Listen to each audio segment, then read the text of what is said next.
Hello. So I am making this quick video because I've been seeing some things going on online, and I think it's important to address this. And that's the fact that it's important for us to understand that men or women don't do things just because the other gender wants them to do them, right? I feel like there is a huge level of inferiority complex that exists amongst females, that they look at their fellow female and they wish they had what that person has. And so you see the concept around BBL, you see the concept around puffing of lips, you see the concept around buying of expensive stuff even when they cannot afford them. For me, it's a mental problem, right? It's a mental problem because you shouldn't be in competition with anybody. You shouldn't be in competition with any fellow out there. You should be who you are. You should be contented with what you have. You see people who are slim and they say, oh, look at this person, see how puffy this person is, see the bump that this person has.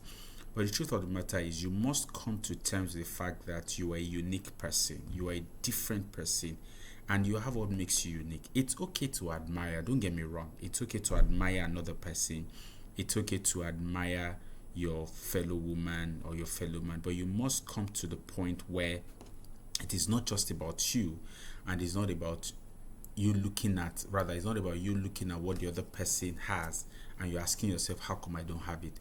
And so recently I saw certain things flying online about a case around BBL or no BBL, and it made me wonder because I began to see people say things around, women do BBL because of men and stuff like that. But trust me, women have a mind of their own, right?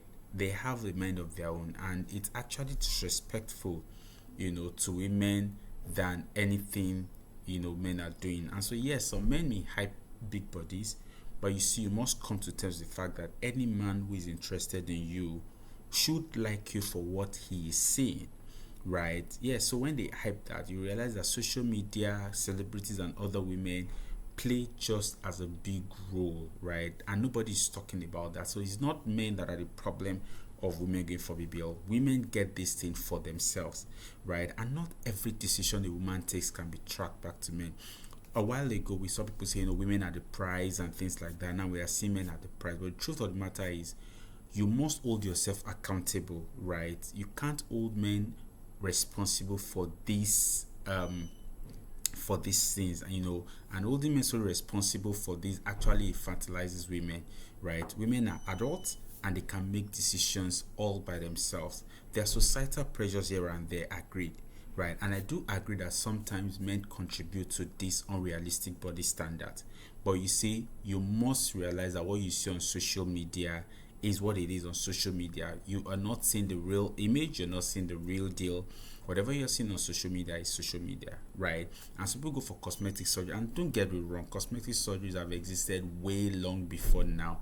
I mean, we heard of Stella Obasanjo, who went for tummy tuck or whatever they call it years back and died in the process. So it's not today that cosmetic surgery is existing. It's okay if you want big bump or you want breast enlargement, like someone said, and I'd really love that. So we know, or we've heard women who have said, they like their men's private stuff being big, but you don't see men running around to do penis enlargement, right? You don't go see them going around doing that. So don't let the man or any man who is asking for that lead you to your point of death. You must work on your psyche.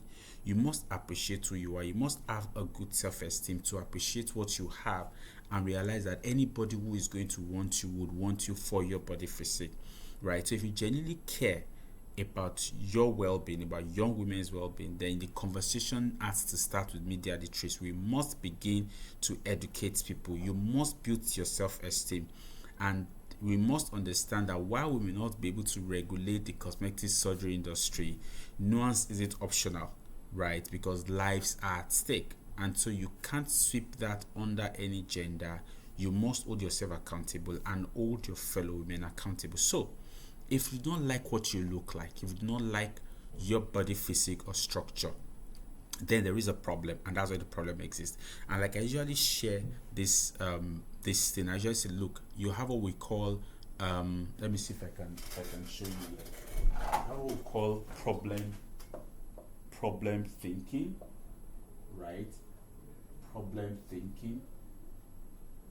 And when you talk about problem thinking, you're basically talking about you thinking that there is a problem, right? You're thinking that there's a problem, and because you think there's a problem, it then leads to what I call problem feeling, right? It leads to what I call problem feeling, as you can see here, right? This is what I call problem feeling. Now, once there's a problem feeling, these two then leads to what I call a problem behavior. So it then means that you think that you're not good enough. You think that you don't look good enough. You think that your physique is not good enough. You begin to feel that way. And the moment you start feeling that way, then you begin to have issues and begin to think in a certain way, and then it shows in your behavior. And that's why you see people going ahead to get pink lips, going ahead to get bum enlargement, and all of those things. So it's important that you come to terms that you are wonderfully and beautifully made, and do not allow anyone to gaslight you into changing what you look like. It begins from here. You know, in mental health, we talk about 5 pillars: psychological well-being, emotional well-being, physical well-being, social well-being, cognitive well-being, right? And cognitive well-being, and all of them work together. So if your psyche makes you feel that you're not seeing yourself well, it's psychological, and they begin to think that you're not good enough, and then you think because you're not good enough, you cannot go to certain places, and then because of that, it translates your physical well-being where you don't want to go out. So your emotions are all together. So your thinking, your feeling, all presents the behavior that we see. So I hope that you can sit back and ask yourself, why do I feel the way I feel, and make some adjustment. Let me know what you think in the comment section. Bye for now.